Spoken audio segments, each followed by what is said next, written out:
السلام علیکم پاکستان انفارمیشن میں ایک بار پھر تمام دوستوں کو خوش آمدید۔ محمد عامر کا کیریئر اختتام کب ہوگا؟ وقار یونس نے محمد عامر کو کیا وارننگ دی؟ بین اسٹوک کس اعزاز کے قریب پہنچے ہیں اور پی سی بی نے بی سی سی آئی کو کس میدان میں شکست دی؟ آج کی اس زیر نظر ویڈیو میں ہم ان 4 ٹاپ نیوز کے بارے میں بات کریں گے، مگر مزید تفصیلات کی طرف بڑھنے سے پہلے اس ویڈیو کو لائک کریں اور کمنٹ سیکشن اور ساتھ ہی ساتھ اینڈ اسکرین میں آپ کو ایک ویڈیو لنک مل جائے گی، آپ وزٹ کریں اور اسے ضرور دیکھیں۔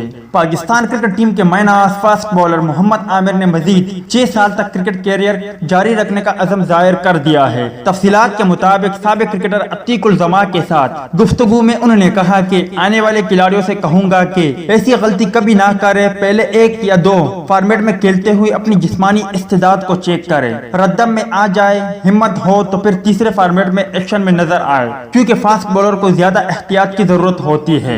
دوسری جانب پاکستان کرکٹ ٹیم کے بولنگ کوچ وقار یونس نے کہا کہ کوئی بھی کھلاڑی ٹیم کے لیے ناگزیر نہیں ہے، محمد عامر کو دیکھنا ہوگا کہ وہ کہاں کڑے ہیں تاکہ ان کے مستقبل کے حوالے سے پلان کیا جا سکے۔ محمد عامر کے لیے دروازے کبھی بند نہیں کیے، انہیں بلانے کا مقصد یہ نہیں کہ ضرور کھلائیں گے، جو اپنی فارم اور ردم کی بنیاد پر ٹیم کی ضرورت ہوگا وہی کھیلے گا۔ تیسری نیوز کی طرف بڑھتے ہیں۔ Ben Stokes West Indies cricket team کے خلاف دوسرے ٹیسٹ کی دوسری اننگز میں اوپننگ کرنے کے بعد بیٹنگ آرڈر میں 11 میں سے 10 پوزیشن پر کھیل چکے ہیں، اور اس طرح وہ صرف دوسرے نمبر پر بیٹنگ کر کے وہ روڈز کے ہم سفر ہو جائیں گے جنہیں تمام پوزیشن پر بیٹنگ کا اعزاز حاصل ہے۔ جبکہ پی سی بی نے بی سی سی آئی کو ایک اور میدان میں شکست دے دی۔ بھارتی بورڈ کی یہ کوشش تھی کہ ایونٹ کو فروری مارچ 2021 میں ری شیڈول کیا جائے، کیونکہ ایسا ہونے سے پی ایس ایل کا انعقاد خطرے میں پڑ جانا تھا، تاہم بھارت کی یہ کوشش پی سی بی نے ناکام بنا کر اپنی بات منوا لی۔ اس سے قبل آئی سی سی بورڈ کے چند اراکین احسان مانی کو چیئرمین شپ کی پیشکش بھی کر چکے ہیں، اور اب ورلڈ کپ T20 کی ری شیڈولنگ سے